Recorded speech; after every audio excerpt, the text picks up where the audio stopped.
Good morning. This is our Personnel Committee presentations for the budget session. And we have the Salisbury Police Department with us. If you guys will introduce yourselves, name, rank, serial number. Corporal Mendel Virginia. Officer Underwood. All right, you want us to get started? Floor is yours. Cool. All right, thank you guys for meeting us again for another year. I think this is me and Troy's, I feel like 8th year in a row meeting with you guys. So thanks again for having us. Thanks again for everything you guys always do for us. Sorry I couldn't come to your guys' meeting yesterday after being 3 nights on night work. Kind of need to be home with the kids and the wife. They were yelling at me to go outside and play baseball with them, so I tried to log in a couple times on Zoom and stuff like that. So appreciate everything you guys kind of said. Seemed like you kind of were in line to kind of what we were hoping with the labor code, so I do appreciate that. It's basically the same song and dance every year for us. Cars and money is kind of always our biggest standpoint. It's really just for a recruitment and retention tool. We're down people. I think at full staff we're supposed to be at 103. We have 7 frozen, and we're down 12. So making our current manpower 84, and that's with everybody healthy and in. With people in the academy and people hurt, our work manpower is less than that, but I understand kind of just our operating manpower is still at 84. Kind of looking ahead, you got 4 people kind of looking to retire in some way, shape, or form, either medical or just years of service being up, and you have 2 people really rumored that they're going to be leaving soon. So that'll bring us our manpower all the way down to 78, which is, it's getting low. If you're kind of looking at full staff, we're supposed to be at 103. So we kind of need every little help that we can get to stay market competitive with everybody else. And one of the big thing is take-home cars. It's what all these kids want. I think they put 4 in the budget this year. That's definitely helpful. I think it's kind of going to be kind of like a standard quote for us to at least get 4 every year to kind of, so we can start phasing stuff out. Right now we got people patrolling in 2013 cars that it's not really the most safe thing for them, and the biggest problem with that, we're throwing good money into a bad piece of equipment, basically just because we can't get cars now, so you need something, so we're just throwing money into a 2013 car knowing that we're going to get 2-3 months out of it, a week out of it, so it's kind of, it stinks that we've got to keep buying bullets and buying a whole lot of cars at once, but we're just throwing good money away to stay operable. So if we keep getting cars, we can keep expanding that take-home car program with the share car program and kind of stay market competitive with everybody else. We're the only agency in the county that doesn't have a full take-home car program.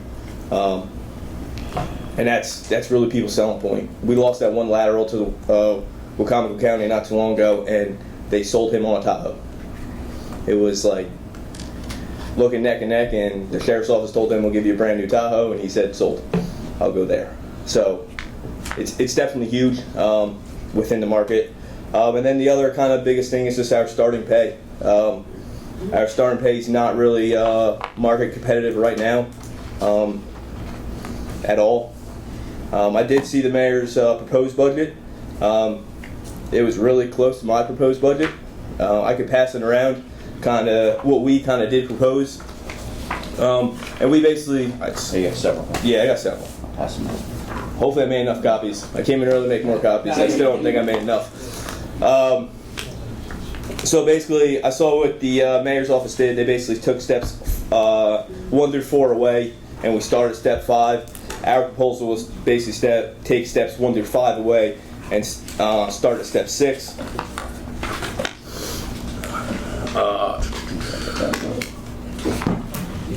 So the first on the first page there, if everyone kind of has a copy, is our current pay scale, what it is today. And the second one is basically our proposal. It just doesn't go all the way out to 30 years. I couldn't get it printed out and looking good, so I kind of just capped it there at the 22. I figured it's easy to do the math after that. If you kind of go to the third sheet, that's kind of what we found out where everybody is around. we're losing a lot of people right now to the Maryland State Police, who's starting out at the 53,296. So that's kind of how we came up with getting rid of steps 1 through 5 and starting at our current step 6, which takes our starting pay to 52,524. Just kind of stay competitive to the market around us. That kind of puts us beating everybody in starting pay, with the exception to, if you kind of keep flipping, I got the sheriff's office current pay scale in here, and then the next one is kind of their proposals, that what they're fighting for. They're either fighting for a 10% increase or a $10,000 increase across the board, or a 20% increase across the board, and that brings their starting pay to 55. So even with my proposal, which still puts us down to them a lot by 3,000, but our ending pay is a lot more than theirs. So I'm hoping that kind of evens the gap, especially if we build up our take-home car program. I'm hoping we can market ourselves that in the long run you'll make up 3,000, so come work for us instead of them. And then if you keep going, it's just kind of all the different pay scales and stuff throughout the county. I have Cambridge here. They're starting their people off at 52, and then once they get out of the academy, they're all the way at 56.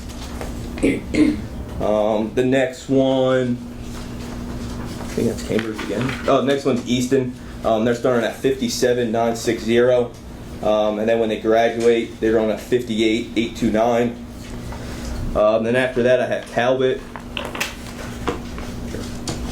Their starting salary is 60,000, and they also do have LEOPS. I know we're getting a little further out, but it's still all the people that go to the same academy as us, so all the new kids are still talking to these kids. So that's kind of why we incorporated them in there. And then you got Worcester County.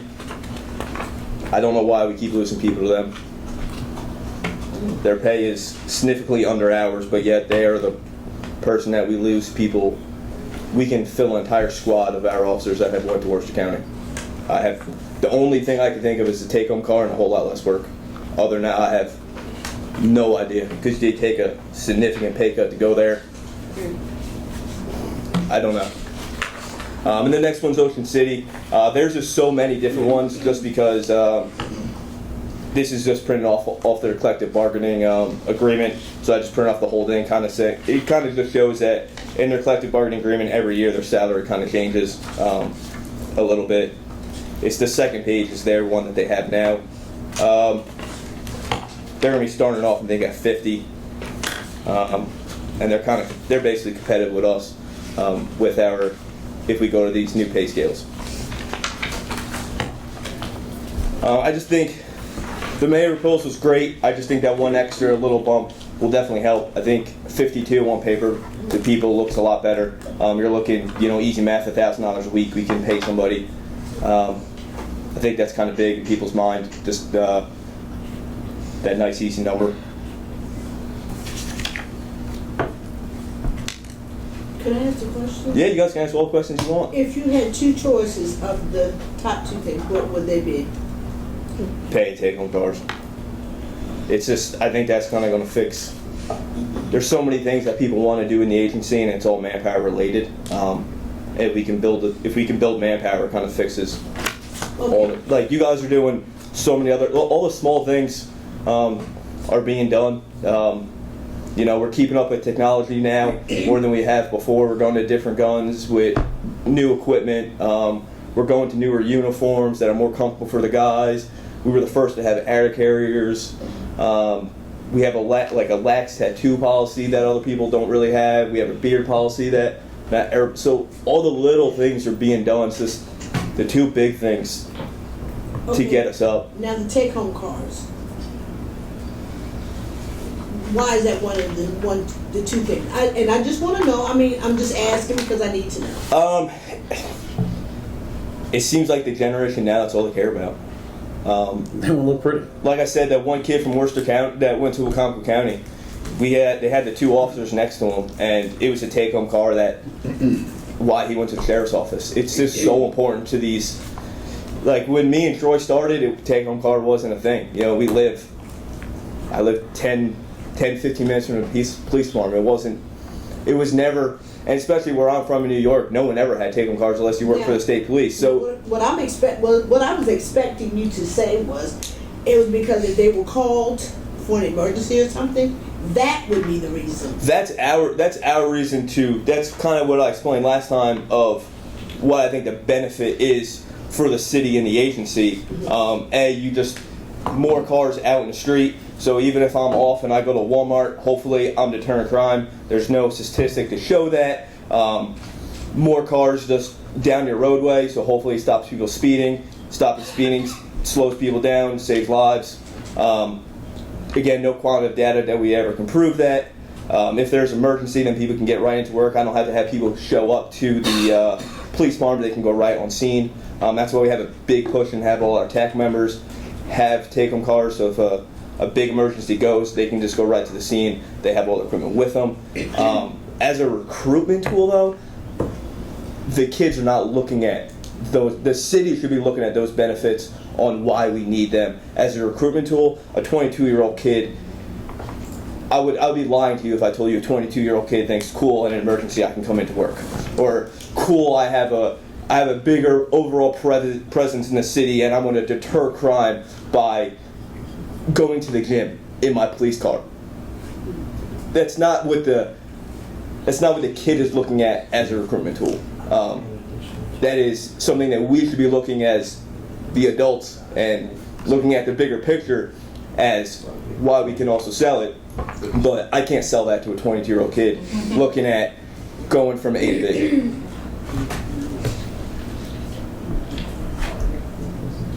Any other questions? How many officers have take-home cars right now? Ooh, that would be a captain question. I can tell you on my squad alone, I think we have 7 out of the 13. He says that we're extremely close, but you would have to get those. He kind of has a master plan, and he's definitely the expert on the whole take-home card layout and what he needs to do that. That's really been his pet project that he's been going in on. I get you. One of the other things that take-home cars do for the city, and this is from a budgetary standpoint, is the vehicles last longer. So, most of the time when there's a car, it's a 12-hour shift. They get done, the next shift takes over the car. Those cars run 24 hours a day. Whereas with the take-home car, it's only being used when that officer is working, or when they go to the grocery store, they go do errands around town, which again helps things, but they last a lot longer when they're take-home cars. And you have a point there, because different people using the same car, everybody doesn't drive a car the same way. So yeah. I can tell you, I baby my car. It was brand new to me, and I treat it as my car. I get it washed. Every Monday, I wash it. It's 2 years old now. It has 10,000 miles on it. So a 2-year-old fleet car has 50,000 miles on it. So it's just the longevity of my car is so surpassed any fleet car would ever be. And definitely the care and maintenance. As soon as it gets close to an oil change, it gets an oil change. If a hair you have more pride in it because you know it's yours, and there's more accountability to it too. If all of a sudden his car's messed up, well, I know he did it because he's the only one who drove it. So George can't throw anyone else under the bus. I just got in this thing. So you kind of have that fold too. Well, I do know that we. Sorry, I'll take the We do, because there's been times when I've seen them called and it takes them hours to get, half hour, 45 minutes to get where they need to be, is because they're consumed with something else, and they're not. And I do know we need more. I can just say that myself from some of the calls that I've seen go through, and people have had to wait for like 45 minutes for a call when it should have been probably a shorter time because where I live, police department is right around the corner. But that's what people think because it's around the corner. They're there. No, I try to explain to them because I get a lot of calls in reference to how long it takes an officer to get somewhere. So I am for doing some things to help enhance the police department and make it suitable for our city because as far as safety, we need the protection. And a lot of times, sometimes our longer time to get to calls is just we don't have anyone available to send to that call. That's what I It goes back to the manpower. Yeah. That's what I know. So that was kind of why I answered the question the way I did the first time, is just because had to increase manpower was the take-home car, and that's just what they're looking at, not the bigger picture of why we know it enhances it, but just the recruitment part is kind of why I gave you that first answer, kind of looking at that standpoint. Thank you. Any other questions for these gentlemen? No questions. Yeah, Thank you all. Thank you for the work you do. We appreciate it. Thank you, guys. It sounds like it's the standard now. It's the standard across the board. It is. Yeah. Sir. You have to look at something like improvement or Pocono. Yeah. These are smaller departments, so they don't have as many cars, or they might have They don't have as 15 much officers. Yeah. Oh, They don't have as much. Well, they- you might.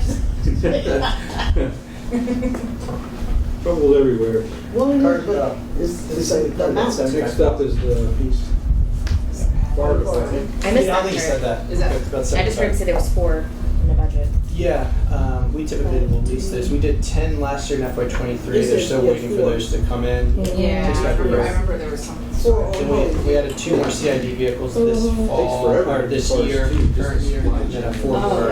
Everything. But I about remember there being Well, hold up on vehicles. We It takes about a year Yeah, to it come in is. because of what The it is. supply chain requirements are, we're and finally you have to starting to outfit feel them it. and People don't understand those And then you COVID's got over. I was like, COVID Supply on. chain. because the demand just kept backed up. It didn't. And we're not manufacturing. Demand- We're not manufacturing faster or more. I just wanted wanted to. Thanks. But the thing is, so if Go for it. you want to take Knock yourself out. Good morning, guys. they may need 25, so they want all. Long time no see. So, 15 still doesn't Sounds mean like all. there's something in there. Yeah, sleep last night? Deja vu. I did, after a Good nice morning. short Just so class everyone suburban. TV land knows, we have the fire department here, their personnel committee. If you gentlemen would introduce Yeah. yourselves, and you will have the floor. Brandon Records, the president of Salisbury Career Firefighters, Local 4246. Daniel Hill, vice president.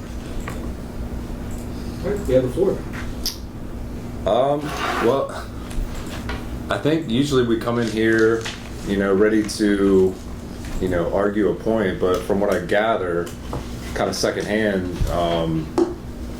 I think we're coming in here to show appreciation, honestly. I don't know how you did it. I don't need to know the numbers. I don't need to know the inner workings. All I can say is I think it is, I'll use overdue. I think we've been behind times for quite a while. I didn't even know up until 2 nights ago, which it might have been when it dropped. I didn't know anything about the pay scale. But as I was saying to someone in talks, I started 15 years ago, and between up until 2 days ago before this new one and 15 years ago, there had only been a $4,000 change in starting pay for a firefighter. So to say we're behind times was an understatement. To ask people to come in on a daily basis and, to be frank, possibly die at your job for the dollar amount that we had, kind of a slap in the face. But so this is definitely a step forward.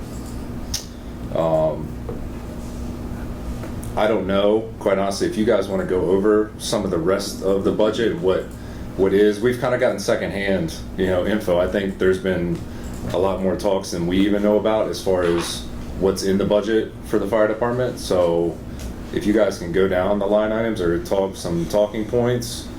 Sure, I can run down some of that stuff for you guys. And one of the reasons is they got the budget last Friday, so we didn't want to make sure we got them the budget in advance, but all essentially, majority of everything that was requested by chief and team was funded.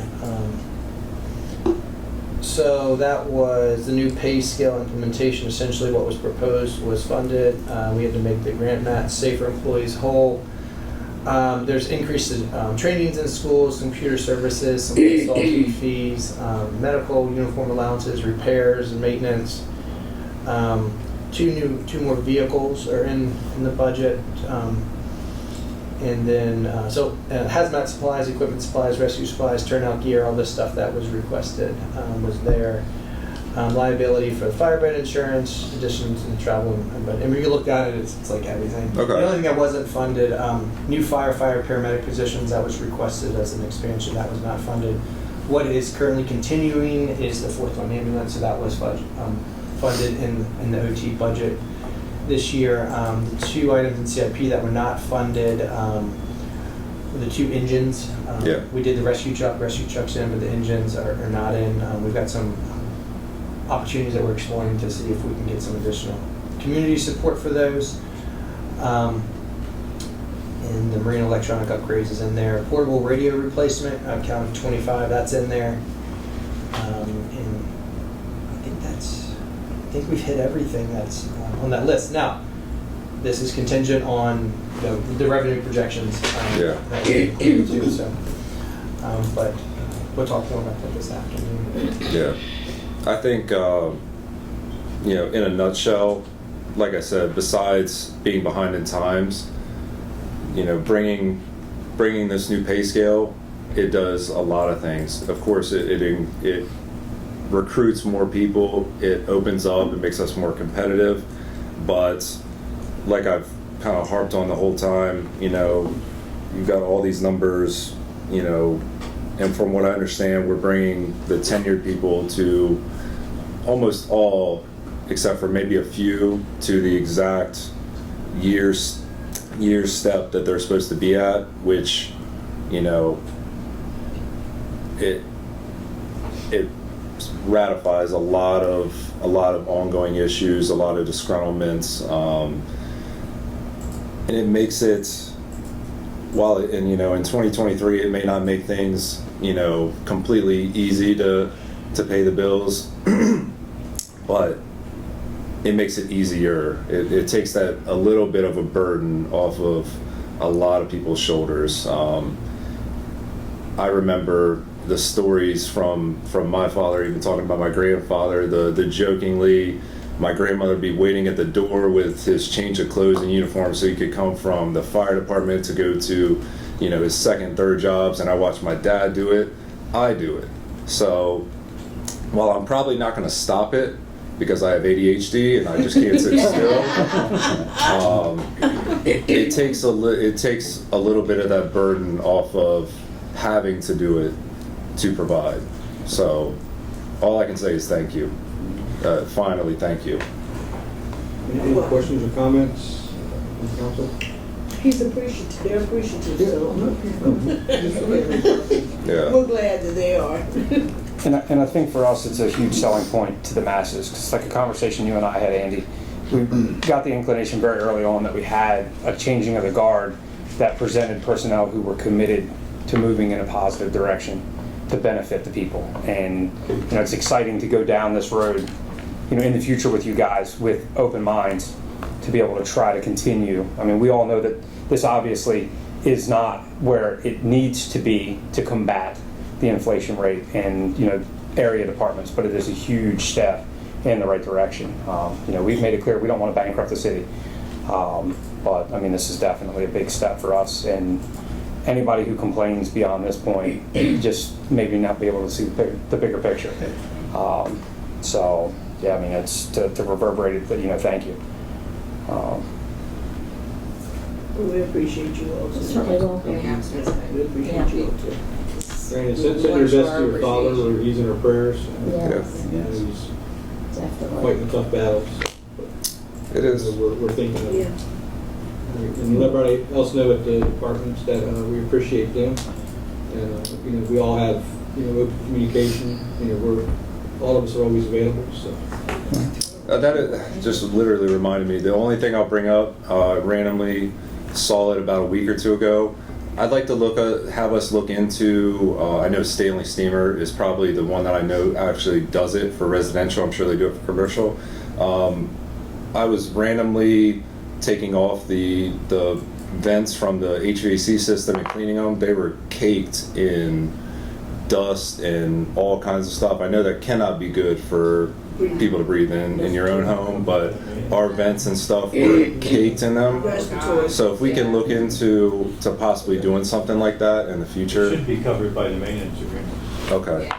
Yeah, but I mean, Just have to there's, hold them accountable. I took some pictures that I can forward to whoever wants to see them, but it was nasty. Yeah, we send them to me, please. Okay. Thank you, Brandon.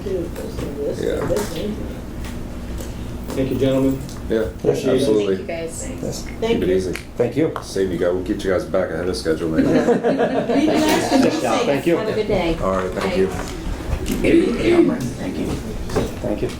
Yes. Thank you, sir. Volunteers. What do you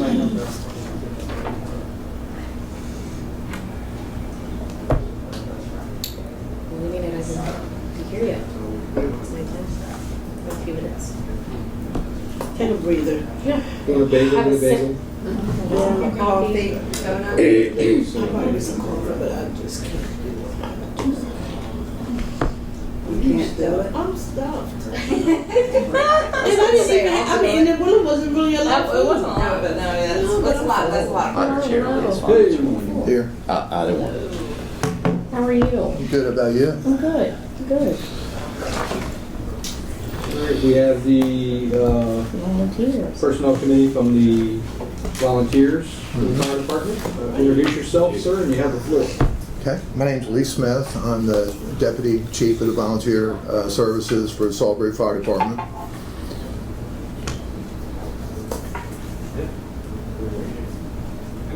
It's your show, sir. I had presented, I don't know if Andy shared it, but I had presented our request for the budget was to reinstate our funding of $80,000 per corporation, per station. We eliminated the volunteer coordinator position, and part of that was she actually resigned from the position. She went to another job, but we chose not to reinstate that. That was an agreement that we had that the first year the volunteers paid 100% of it. Second year we paid 75%, city paid 25%.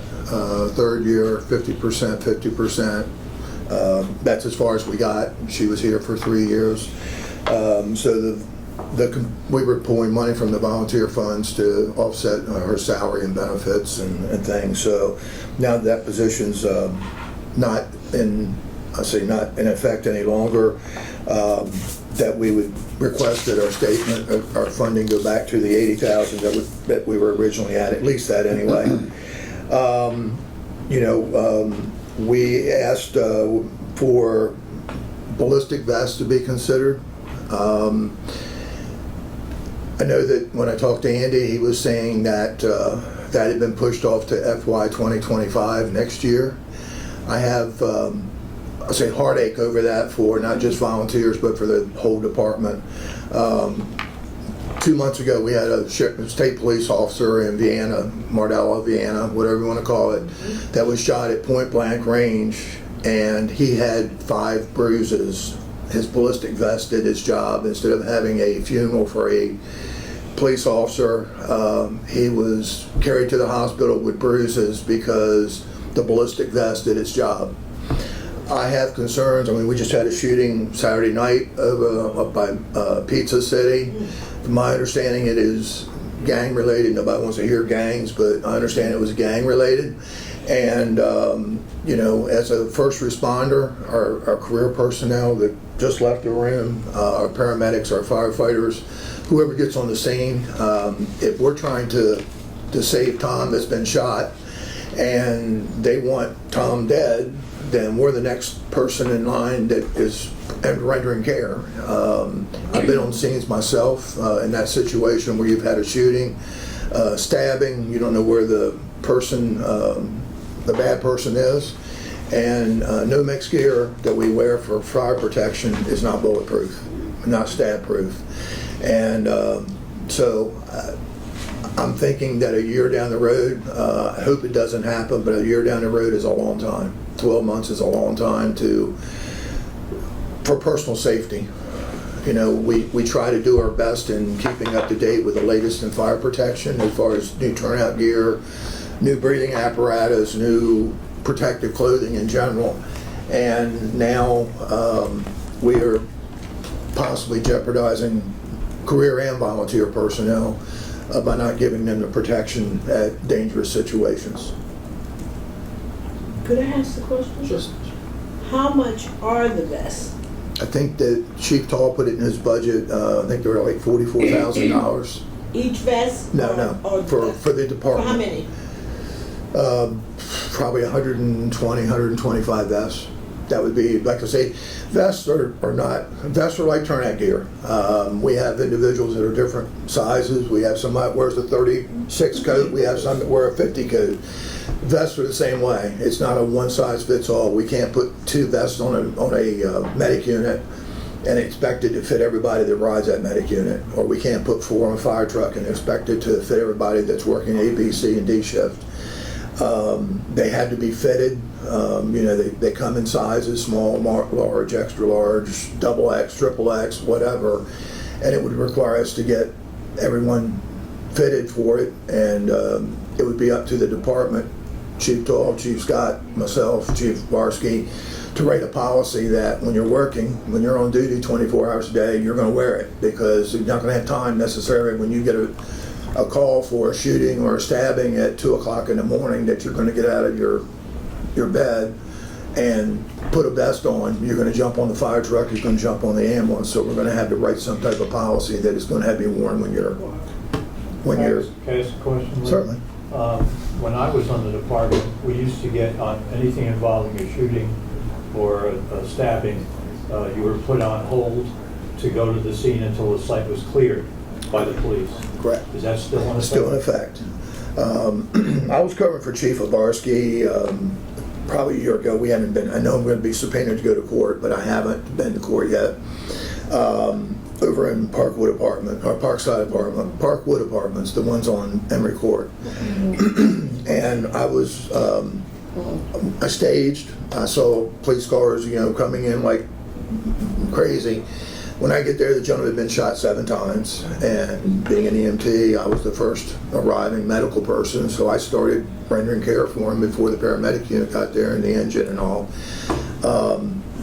This was a situation where they didn't know where the shooter was. So again, you know, you're kind of, your head's on a swivel, like, who's around me, what are my surroundings? And I didn't even put my turnout gear on. I just got out, grabbed a pair of gloves, went over to him, and he was still conscious. He ended up passing away.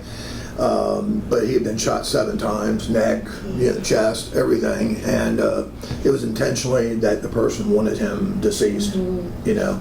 And like I say, being the first person there is kind of uncomfortable. No matter if you've got police presence or not, that doesn't mean that the person that shot him isn't standing out in the parking lot watching what's going on. So I think, and I guess the budget's probably already been decided, but I think that the ballistic vest, and Chief Tall put this in the original budget, and he told me it was pushed off until fiscal year 2025, which is next year.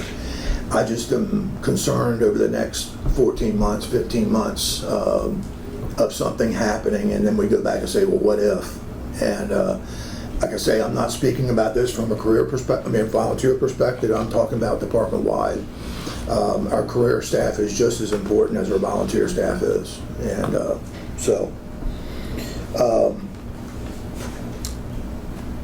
I'd asked for the support of replacement of Rescue 1. I think that's hopefully the replacement is that, and also the CIP for the funding to replace the 2 engines, which are presently 14 years old. The turnaround time right now for equipment being manufactured is about 2.5 years. We just received a rescue truck, ladder truck, and you all approved that. It was ordered in July of 21, and we just received it within the last 30 days from being completed. And then I also asked for a line item budget of $5,000 for training for the volunteers. And that would be something like attending seminars and come back and do a trainer, do the training part of arrangements. And that was pretty much what I asked for. I always support the mission of the administration, the fire chief and all, or I have so far, I'll put it that way. But the one thing that I think is a hot button, and I talked to Andy about it when we met a month or so ago, is the ballistic vest is a strong feeling for us. And if we're able to get the funding, the $80,000 funding per station, it's a good possibility I can bring it up as an executive board meeting and get some buy-in from the volunteers. It wouldn't be a total funding of, for instance, maybe the city pay half of it and then the other two corporations pay the other half. That would be something I would approach them about. There is a life cycle. I'm not sure what the life cycle of the vests are. They had to be 5 years maybe. You can probably look at what Salisbury Police Department is doing, but there is a life cycle on the vest, like every 5 years, just like our turnout gear is a 10-year life cycle. They say the fabric begins to deteriorate. After that period, you don't have the maximum fire protection. Same way with the ballistic vest, the Kevlar, the lining of it, whatever, has a 5 year, 3 year, whatever the life cycle. So it's, once you make that investment, it's going to be an ongoing investment, and that's the downside, but it's a life safety issue. And it's a hot button for me, even though I'm a volunteer. Can I just ask, are they the same thing that our police department is currently using that you're Yes. asking for, or is it something special? No, that would be same thing. Same thing, okay. City police, I didn't know if it was no, city specialized police has department. right now, and hopefully we could piggyback on whatever contract they have with the city. We may be able to get them less expensive than the $44,000 number that I threw out to you by going on a state contract or whatever. But it would be the same type. The vests they wear are, of course, bulletproof, and they're also stab proof. So if somebody comes at them and stabs them, they're not going to penetrate the Kevlar. Same way, and like I say, a perfect example is just what happened to the Maryland State Trooper a month and a half ago. He was at the window of the vehicle. The guy shot him at point blank range, and I talked to the paramedic myself. He works for Mardella in Sharptown. He said when he was laying on the ground, he said when I got there, started accessing me, he was talking to me. We took the vest off, and he had like bruises already where the bullets had hit him, but he didn't have bullet holes. He had bruises, and he was taken to the emergency room, released, went home to his family, and that's what we want our firefighters and paramedics to do as well. Just because we have a couple new people, or Megan specifically, the dynamic between like career firefighting and volunteer firefighting and the funding mechanism, because you mentioned about collecting money from the county. Can you explain a little bit more of that, the mechanism of funding for the volunteers through the county so everyone understands that? Sure. We, up until 5 years, 6 years ago, 7 years ago, we received an appropriation from Wycomico County. The volunteers did. Each at that point there were 3 corporations. The stations that succeeded and the other 2 stations. We received an appropriation from Wycomico County. When Mr. Culver was the county executive, he made the decision that Salisbury was responsible for paying our funding of it, and removed us from those appropriations. So we no longer received the $125,000 county appropriation. We no longer received they called it a matching fund of $25,000. So if we bought something that was $50,000, we could apply for the matching funds from the county, and then we would pay a $25,000 to get whatever we were buying, a vehicle, whatever. That was all eliminated. And over the last 5 years, we have continue to put it in the budget. The county association has. And the council now is the ones that are not funding it, even though it was put in the budget recommending Salisbury's 2 stations receive that appropriation like all the rest of the county departments, and the county council actually voted against that. They removed our funding from it. So at present, I don't know that it'll ever change, but at the present time, we're not receiving any funding at all, other than our 508 money. And the 508 money is about $28,000 a year. Just to bring the people up to date, this year we just did we've just gotten everything. We purchased, the volunteers purchased, and you'll be getting gifting resolutions to the council. Hearst tools, which everybody's heard about Hearst, cutting out cars. They've come to a battery-powered hydraulic tool. Like everything else is going battery-powered. And we purchased tools to the amount of $33,000 that have come in and we've paid for. We also purchased Nomex hoods for a second Nomex hood for all firefighters. The reason for that is we're trying to cut down on the risk of cancer for firefighters. So anytime you go into a structure fire, you're bringing out contaminations with you, burning plastic, burning carpet, burning whatever. So we are in the process of writing a policy that you can't go without a Nomex hood, so we're going to issue a second Nomex hood, and they just did come in. They're being issued now. And they're 2 different colors. They're tan and blue or tan and black, or I'm not sure what Chris Twilley, the Assistant Chief Twilley, ordered, but they're 2 different colors. We did we call it a survey. We said, how many hoods do you have? What color hood do you have? And it's a tan color, hood. It's what most of the members of the department have. So we ordered something a complete different color, so they can say, okay, I wore this in January, I'm wearing this one in February, and the January ones get washed in our laundry washing machine. So we're trying to help with as much as we can, the cancer risks. So we spent $8,100. The volunteers spent $8,100 of the money for the Nomex hoods. We just also replaced $17,000 worth of fire hose that we just did inspections, annual hose testing, and we found a significant amount of the older hoses failed. It wouldn't pass the pressure test. So we purchased $17,000 hose that has come in. And then our nozzles for the fire equipment, the actual fire nozzles that we attack fire with, we borrowed, the manufacturer put them on loan to us to test them before we bought them.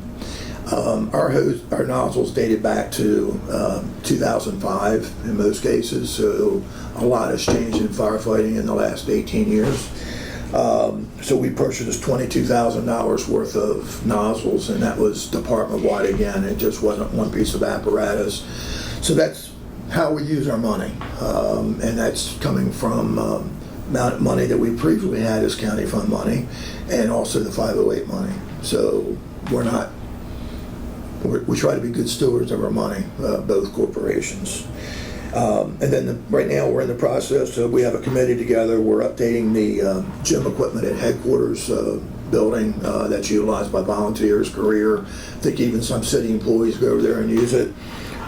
We've set a budget of $35,000. When the building was built, excuse me, sometimes a lot of the treadmills and all were not as industrial grade as what a fitness center uses, and they're wearing out. So we've got a committee together, and we are in the process right now of getting prices together on heavier duty, actually like gym equipment. So we've estimated $35,000 again. We're going to take care of doing that. So that's how we spend our money. I wish we could get back into the rotation. We could do more projects if we ever were to get funded by the county again.